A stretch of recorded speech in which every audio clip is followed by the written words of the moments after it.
Dear pilgrims, my name is Rami. प्रिय विश्वासियों, मेरा नाम रॉनी है। पेंडेमिक की वजह से आप लोग इस समय यरूशलेम नहीं आ सकते, लेकिन मैं आप सबको यहाँ की यात्रा कराना चाहता हूँ। प्रभु यीशु के उन पद चिन्हों की यात्रा जो जयवंत प्रवेश के साथ उन्होंने पवित्र सप्ताह में जैतून के पर्वत से आरंभ की थी और पवित्र सैपलिका में खत्म की थी।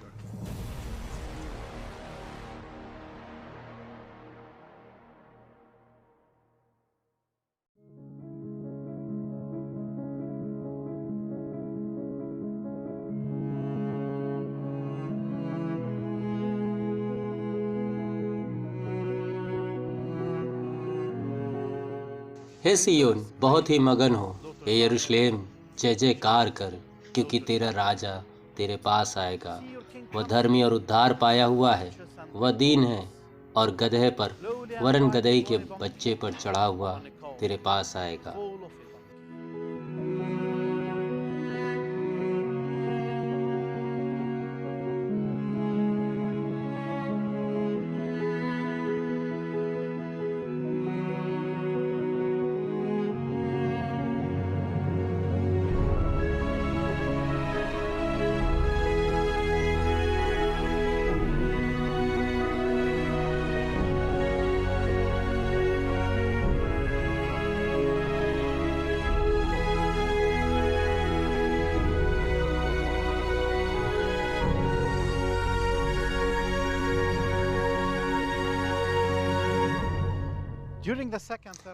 दूसरे मंदिर के समय में बहुत से यहूदी जो गलील के आसपास में रहते थे यहाँ हर साल आते थे, विशेष करके पर्वों के समय में। उन पर्वों में सबसे अधिक महत्वपूर्ण पर्व फसह का पर्व था। उनकी यात्रा काफ़ी कठिन होती थी, 4 दिन की लंबी यात्रा जिसमें बहुत सी चुनौतियाँ होती थी। वो हर खतरों का सामना करते थे क्योंकि वो यरूशलेम से प्यार करते थे। यीशु बचपन में अपने परिवार के साथ हर साल यरूशलेम आते होंगे, और जब कभी वे आते थे उन्हें अलग अलग कस्बों और गांवों से होकर आना होता था। उदाहरण के लिए यरीहो, जिसके बारे में हम सब लोग जानते हैं कि, और बैतनी, जहां यीशु का मित्र लाजर रहता था, जिसे यीशु ने जिंदा किया था। जब भी यीशु यहाँ आते थे वे जैतून के पर्वत को पार करते थे। बचपन में जब वो इस शहर को देखते थे तो अपने हृदय में कुछ व्याकुलता महसूस करते थे। वो अपने अंदर की व्याकुलता को महसूस करते थे क्योंकि वो इस स्थान के रहस्य को जानते थे। वो जानते थे कि बाद में जब वो बड़े हो जाएंगे तब वो यहाँ आएंगे, लेकिन जब वो यहाँ आएंगे तब वो वहाँ दर्शन करने के लिए नहीं, बल्कि बहुतों का राजा होकर के आएंगे। वे लोग उसके गवाह होंगे। वो गधे पर सवार होगा जो सबका उद्धार मसीहा और राजा के रूप में करेगा और पूरे यरूशलेम का छुटकारा करेगा।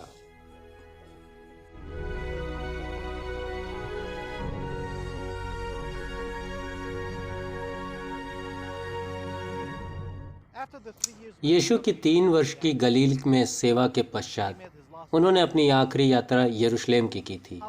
हजारों यात्री उस समय इस यात्रा में आ रहे थे और वो लोग इस मार्ग में बैतनी में रुक गए और अपने मित्र लाजर को जाकर के जिंदा किया। और सैकड़ों यात्री जो इस यात्रा में थे इस बात के गवाह बने, और बहुतों ने आने वाले मसीहा को पहचान लिया था। वे लोग यीशु का पीछा करना चाहते थे और वे लोग उसके साथ यरूशलेम में विजय प्रवेश के गवाह बनना चाहते थे।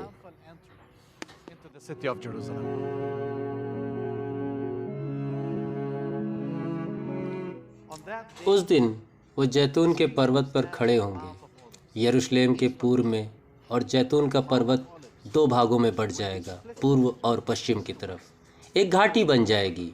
ये उत्तर से दक्षिण की ओर होगी।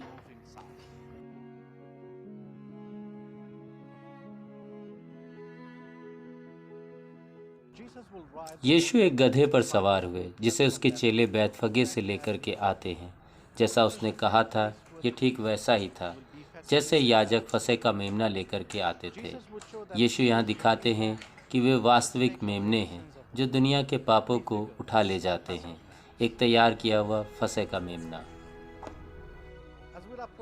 जैसे ही हम इस पाम संडे की गली में पहुंचते हैं, यहाँ से पवित्र सप्ताह की शुरुआत होती है। सैकड़ों सालों से पूरी दुनिया के लोग यहाँ इकट्ठे होते हैं, खासकर पाम संडे के दिन। और इन सीढ़ियों से उतरते हुए उस रास्ते पर जिस पर हमारा प्रभु चला था, एक दीन राजा जो गधे पर सवार था सारी भविष्यवाणियाँ पूरी कर रहा था, और वो वहाँ जा रहा था, अपने पिता के शहर में जा रहा था इसी रास्ते से।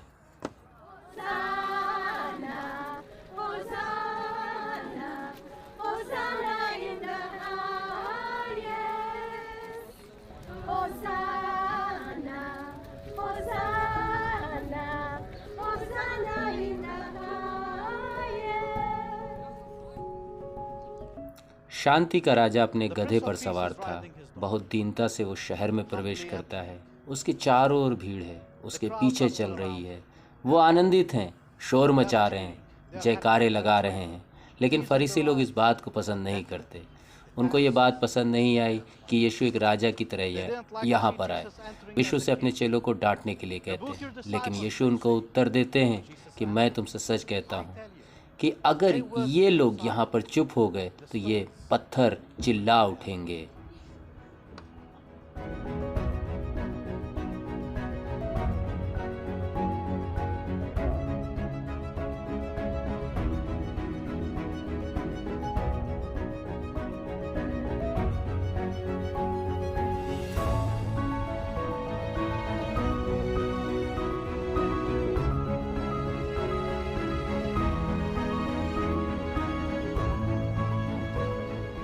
As he approached the city, जैसे ही वो शहर में पहुंचता है, वो उस पर रोता है।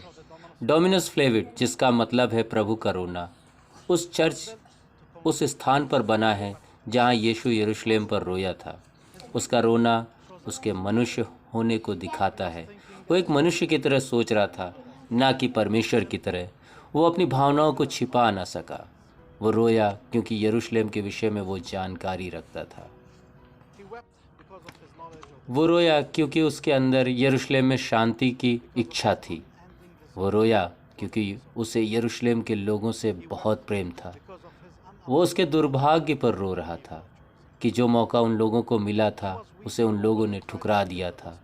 सारे इस्राएली जो यरूशलेम में फंसे के लिए जमा हुए थे, उन्होंने उद्धार के उस मौके को गंवा दिया जो उन्हें इस पृथ्वी पर और स्वर्ग में मिलना था।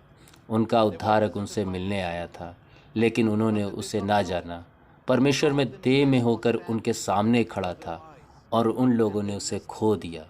उसे स्वीकार करने की जगह उसे मार डाला।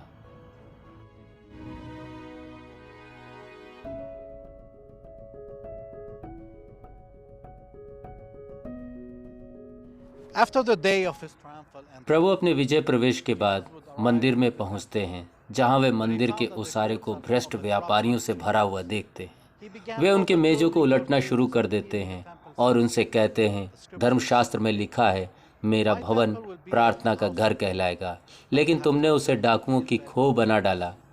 वहाँ से वो जैतून पर्वत पर वापस आते हैं अपने चेलों के साथ प्रार्थना करने के लिए, जब तक वो रात न आई, जब वो उनको सियोन पर्वत पर जमा करते हैं अपने अंतिम भोजन के लिए।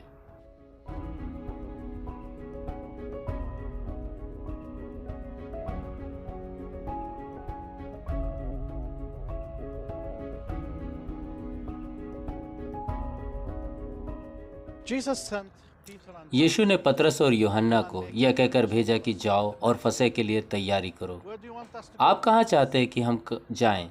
उन्होंने पूछा, शहर में जाना, वहाँ तुम्हें एक आदमी घड़ा लिए हुए मिलेगा, तुम उसके पीछे जाना, वो तुम्हें दिखा देगा।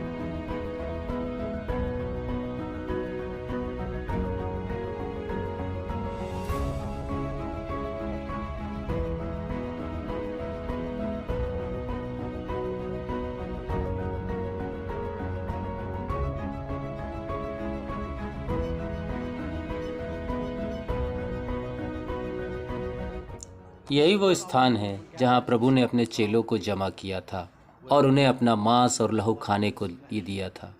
वो एक मेमना बन गया, वो मेमना जो संपूर्ण मानव जाति के पापों के लिए बलिदान होने जा रहा था।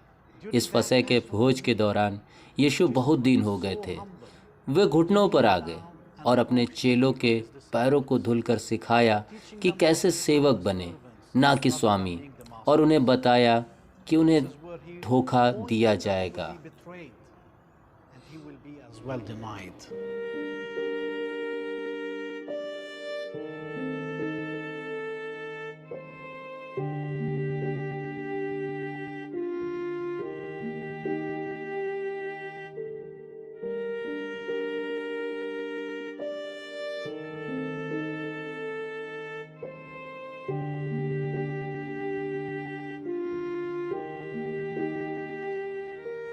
After Jesus and his यीशु और उनके चेलों ने जब सिय्योन पर्वत के इलाके को छोड़ा तो वे किद्रोन की उस घाटी में आए।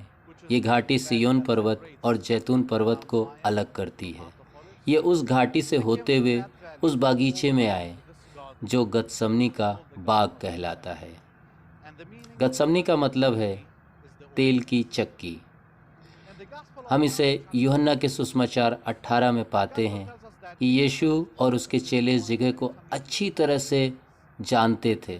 वे यहाँ पहले भी आ चुके थे, प्रार्थना कर चुके थे, लेकिन आज की रात में क्या खास था? आज जो स्वामी उनके साथ आया था वो आज अलग था। चेले शुरुआत में यह नहीं बता पाए कि आज यीशु कमज़ोर है। वो नहीं बता पाए कि यीशु आज वैसा नहीं है जैसा वो हमेशा होता था। वो मनुष्य की तरह सोच रहा था। यीशु के बारे में हम सब जानते हैं कि उसके अंदर के दो स्वभाव थे, मनुष्य का और स्वर्गीय स्वभाव। आज की रात वो पूरी तरह से मनुष्य की भांति सोच रहा था और काम कर रहा था। वो डरा हुआ था। वो जानता था कि आज की रात उसकी आखिरी रात है। वो जानता था कि इन पेड़ों के बीच उसके चेलों में एक जो उसका मित्र कहलाता है वो आएगा और उसे धोखा देगा। वो सैनिकों को लाएगा और वे उसे गिरफ्तार करेंगे। तो यीशु अपने चेलों से अलग हो गए और घुटनों के बल एक चट्टान के सहारे बैठ गए और उन्होंने अपने पिता से प्रार्थना की।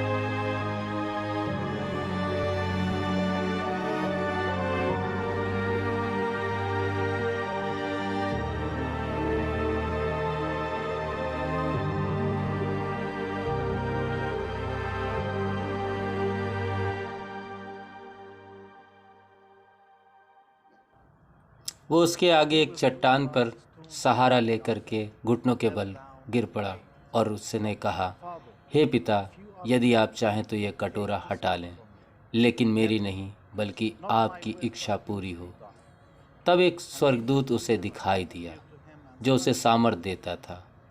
वह अत्यंत संकट में व्याकुल होकर और हृदय में भरी वेदना से प्रार्थना करने लगा। उसका पसीना मानो लहू की बड़ी बड़ी बूंदों की नाई जमीन पर गिर रहा था। तब वो प्रार्थना से उठा और अपने चेलों के पास आकर उन्हें उदासी के मारे सोता हुआ पाया और उनसे कहा, क्यों सोते हो?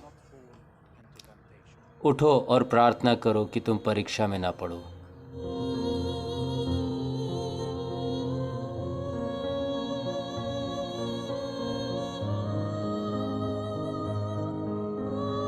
दुनिया के पापों ने ये को पूरी तरह से तोड़ दिया था। उस दुख के भार ने उसके पसीने को लहू में बदल दिया था और वो उसी तरह निकलता था जैसे जैतून से तेल निकलता है।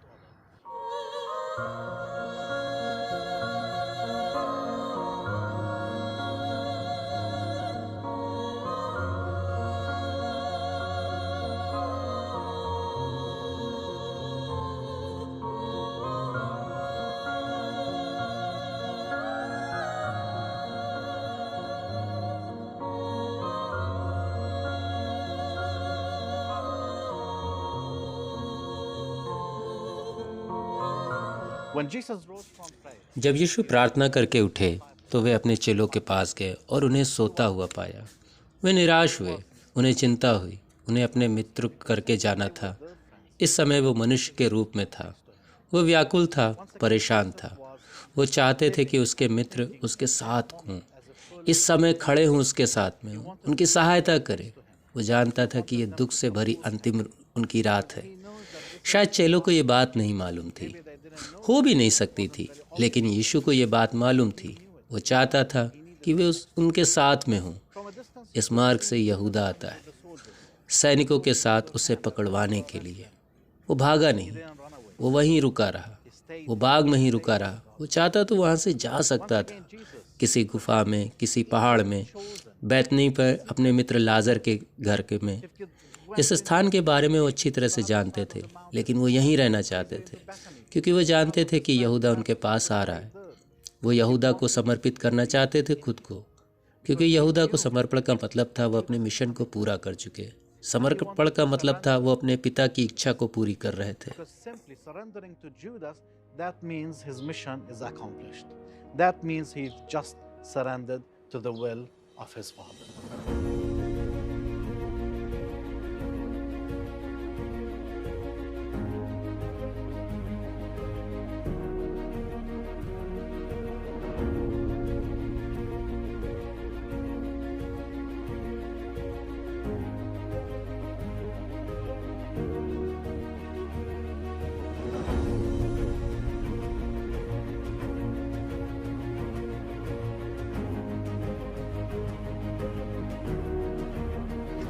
At this point, I'm at the lower side of Mount Zion. ये स्थान सियोन पर्वत का सबसे निचला भाग है। मेरे ठीक पीछे किद्रोन की घाटी है, जिसका रास्ता जैतून के पर्वत से होकर के जाता है, जहाँ गतसमनी का बाग है और वहाँ जैतून का पर्वत मिलता है। कल्पना करें, 2000 साल पहले प्रभु ने अपने चेलों के साथ सियोन पर्वत पर अंतिम भोजन लिया और इन्हीं सीढ़ियों से होता हुआ आया। वो इन्हीं सीढ़ियों से उतरता हुआ अपने चेलों के साथ आज़ादी से आया और किद्रोन की घाटी से होते हुए गतसमनी के बाग में गया, प्रार्थना की और गिरफ्तार हुआ और इसी मार्ग से बंदी बनाकर ले जाया गया। उसे महायाजक के पास ले जाया गया कि वे उसको क्रूस पर चढ़ाएं। To stand in front of the high priest before the day of his crucifixion.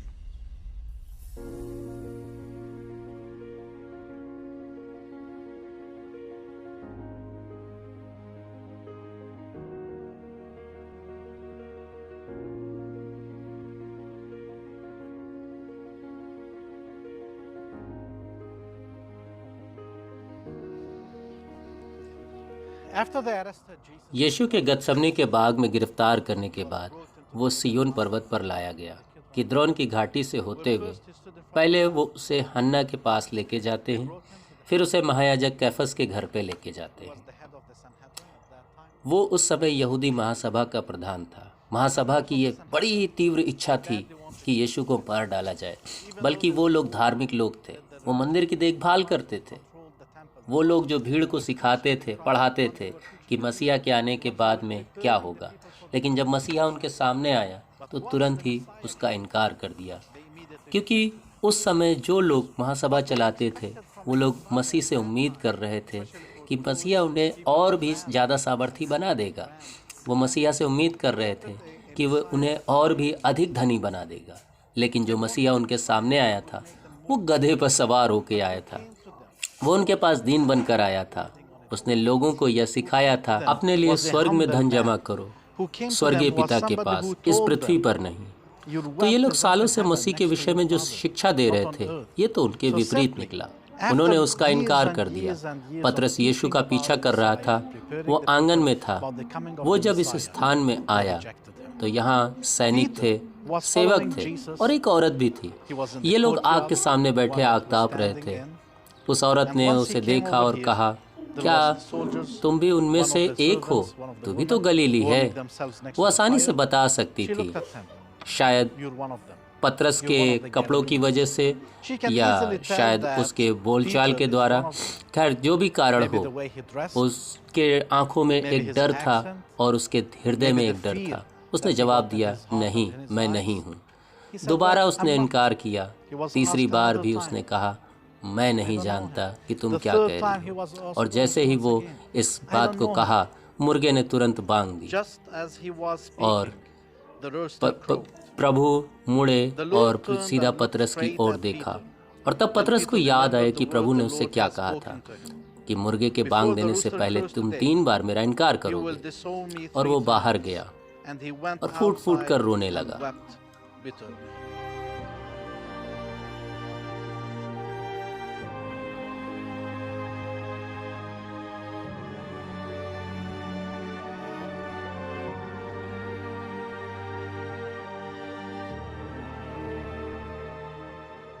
But I, O Lord, cry out to you. हे मेरे परमेश्वर, हे मेरे परमेश्वर, तूने मुझे क्यों छोड़ दिया? तू मेरी पुकार से और मेरी सहायता करने से क्यों दूर रहता है? मेरा उद्धार कहाँ है? हे मेरे परमेश्वर, मैं दिन को पुकारता हूँ परंतु तू उत्तर नहीं देता, और रात को भी मैं चुप नहीं रहता। वह सब जो मुझे देखते हैं मेरा ठट्ठा करते हैं और होंठ बिचकाते हैं और यह कहते हुए सिर हिलाते हैं, मुझसे दूर ना हो, क्योंकि संकट निकट है और कोई मेरा सहायक नहीं है। Companion and neighbor you have taken from me. My only friend is darkness.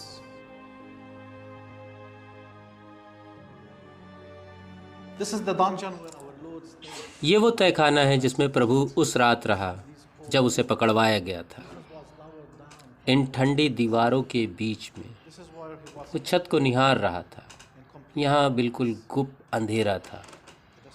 आप इसकी कल्पना भी नहीं कर सकते The feeling कि of प्रभु के in here. क्या हालात थे, क्या वो महसूस कर रहा था इन ठंडी दीवारों के बीच में। उसे पता था कि जैसे ही अब अगला दिन निकलेगा उसे क्रूस पर चढ़ा दिया जाएगा।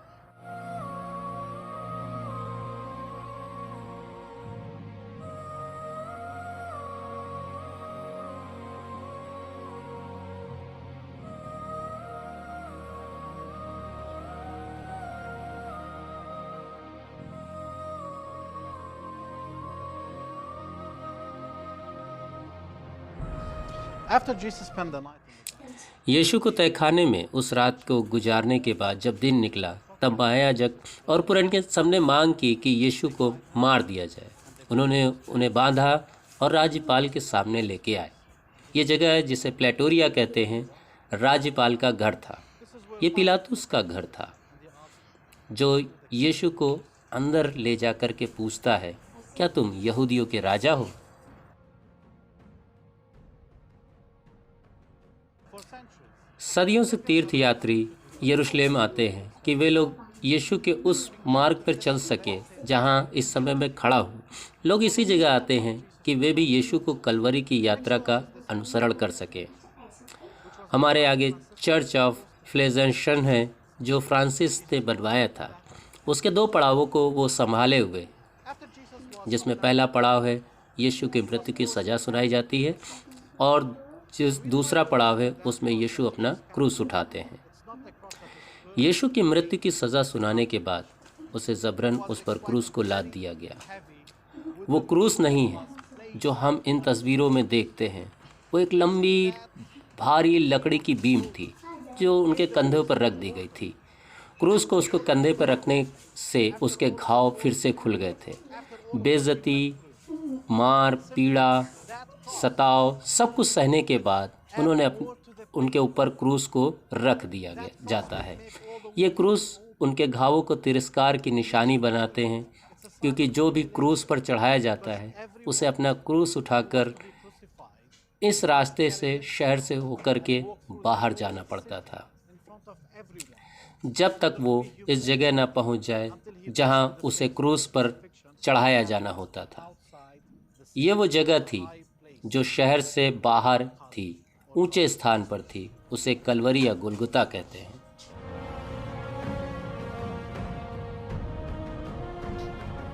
Jesus is carrying यीशु अपना क्रूस उठाकर यरूशलेम में चल रहे हैं। ये भारी है, यीशु थक जाते हैं, और जब इस स्थान में पहुंचते हैं when he reached into this place. तो ज़मीन पर गिर जाते हैं। तीसरा पड़ाव क्रूस मार्ग का, यीशु पहली बार यहाँ पर गिरते हैं। और जैसे ही वे गिरते हैं, भीड़ में एक ने साहस दिखाया और उनके पास आकर उन्हें संभाला, और वो और कोई नहीं, यीशु की माँ मरियम थी, हमारी धन्य माँ, जो क्रूस के मार्ग पर आई। उसने सैनिकों का कोई डर नहीं दिखाया और न याजकों और पुरनियों से भी वो नहीं डरी। वो उसका बेटा था और इस समय वो उसके साथ में होना चाहती थी।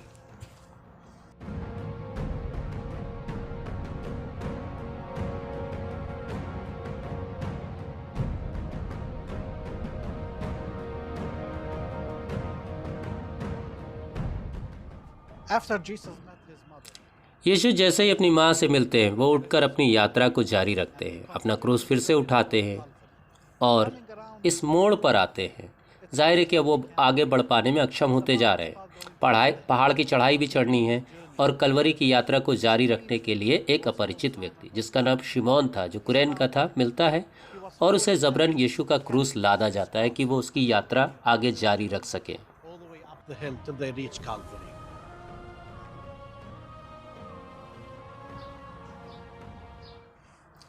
शिमोन ने अभी यीशु की सलीब उठाने में मदद ही की थी। यीशु कुछ सेकंड के लिए रुका और टेक ली और अपनी कलवरी की यात्रा को उसने आगे जारी रखा।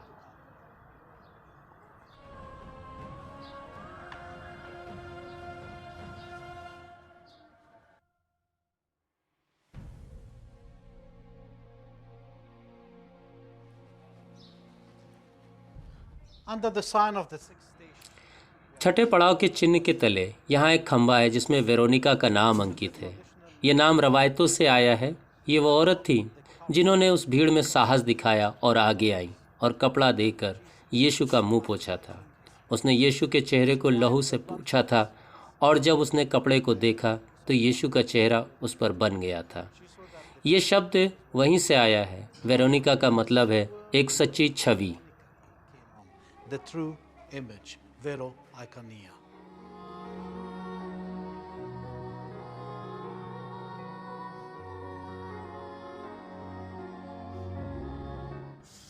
हमारे प्रभु ने अभी भी अपनी यात्रा जारी कर रखी थी और वे अपना क्रूस लिए हुए थे और पहाड़ पर जा रहे थे।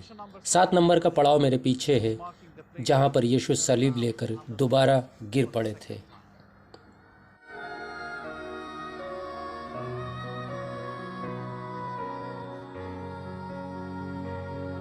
This crossover here, ये क्रूस का निश्चिन्ह जो यहाँ पर बनाया गया है, ये पड़ाव नंबर 8 है।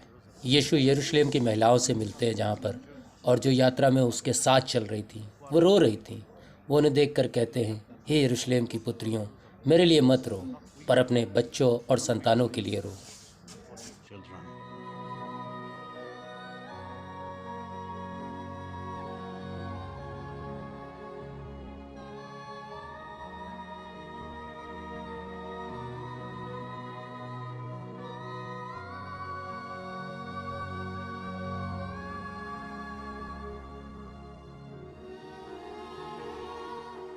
The ninth station, 9 नंबर के पड़ाव का चिन्ह वो स्थान है जहाँ यीशु तीसरी बार गिरते हैं। वो पूरी तरह से शिथिल हो चुके थे। यहाँ से वो कलवरी को आसानी से देख सकते थे। इस बार जो वो क्रूस से नीचे गिरते हैं, वो इसलिए नहीं कि सलीब भारी थी, बल्कि इसलिए कि संपूर्ण जगत का पाप उनके ऊपर था और वो बहुत भारी था।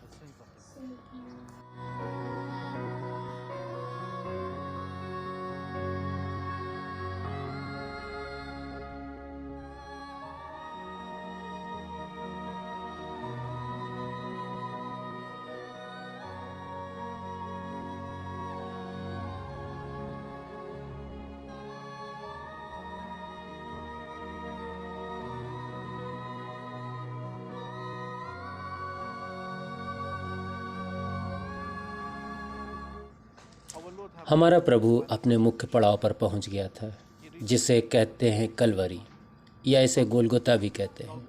ये इस शहर के ऊपर का वो पहाड़ जहाँ से शहर नज़र आता था है। जो वेदी के मेरे पीछे है वो 10वां पड़ाव है, जहाँ यीशु के कपड़े उतारे गए थे। जब सैनिकों ने यीशु के कपड़े उतारे, उन्होंने उसकी प्रतिष्ठा भी उसके साथ में उतारी। उसको वस्त्रहीन किए जाने का मतलब यही था कि उसने हमारी मोहब्बत के वस्त्र पहनाए, क्योंकि उसके साथ जो कुछ भी हुआ वो सब कुछ हमारे लिए हुआ था। उसका मुख्य पड़ाव जो दुनिया का सबसे पवित्र स्थान है, जो चर्च ऑफ सेप्लिका या पवित्र सेप्लिका कहलाता है।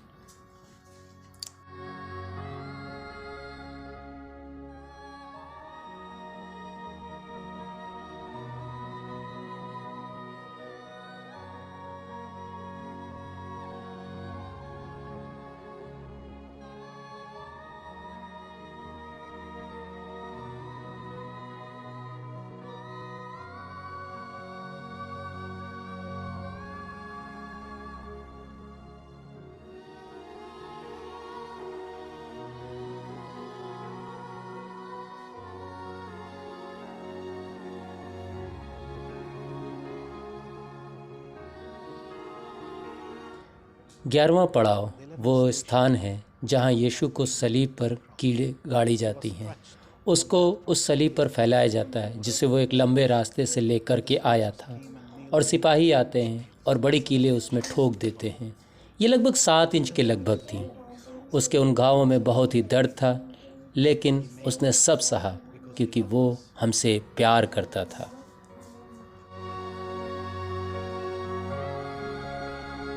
Station number 12, Jesus dies on the cross. 12वें नंबर के पड़ाव में यीशु का सलीब खड़ा किया जाता है। जब उसे कीलें ठोंक दी जाती हैं तब वो उसे की सलीब को खड़ा करते हैं और उस पर एक चिन्ह लगाते हैं, यहूदियों का राजा। फिर यीशु कहते हैं, एलोई एलोई लमा शबक्तनी, जिसका मतलब है, हे मेरे परमेश्वर, तूने मुझे क्यों छोड़ दिया। यीशु जोर से पुकारते हैं और अपने प्राणों को छोड़ देते हैं।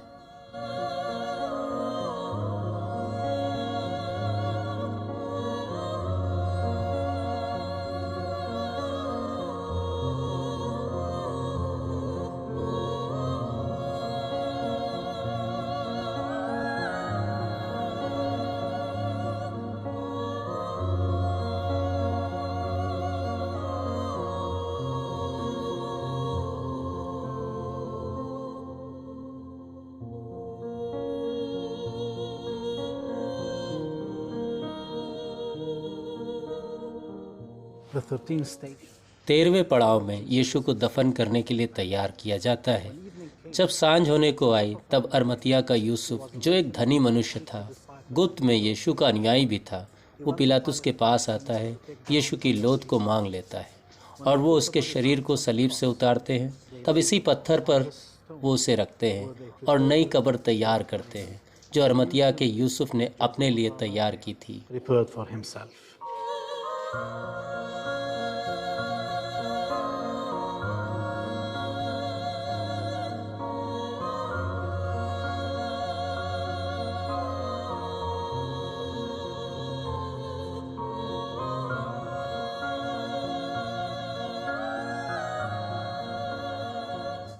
उन्होंने हम प्रभु के शरीर को इस कब्र में रखा और उस पर भारी पत्थर रखा और उस पर मुहर कर दी गई और वे सब अपने अपने घर चले गए। उन सब के लिए कितना भारी दुख रहा होगा, कितना भारी है, क्योंकि जब कभी हम इसे बोलते हैं तो हमें ये याद दिलाता है कि कोई हमारा प्रिय अब इस दुनिया में नहीं रहा। लेकिन ये कब्र अलग है। ये हमारे प्रभु की पवित्र कब्र है। ये खाली कब्र है। जब लोग यहाँ आते हैं तो आनंदित होते हैं कि वो प्रभु के पुनरुत्थान को याद करते हैं। Come in here, they rejoice because they remember the resurrection of our Lord.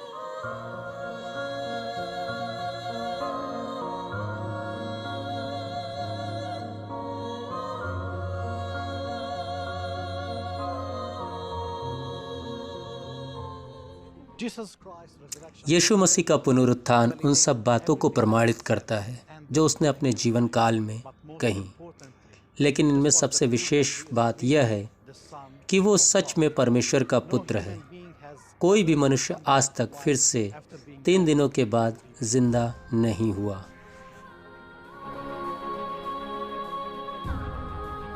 The resurrection of our Lord is the rock solid. यीशु का पुनरुत्थान हमारे विश्वास की चट्टान है और हमें केवल ईस्टर में ही नहीं बल्कि पूरे साल ये बात याद रखना चाहिए, क्योंकि ये हमें नया जीवन जो हमें उपहार में मिला है हमारे प्रभु यीशु के द्वारा पवित्र सेप्लिका का चर्च दुनिया की पवित्र जगह में एक है।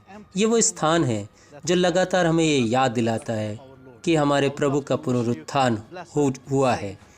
हम आप सभी को ईस्टर की शुभकामना देते हैं। शालोम।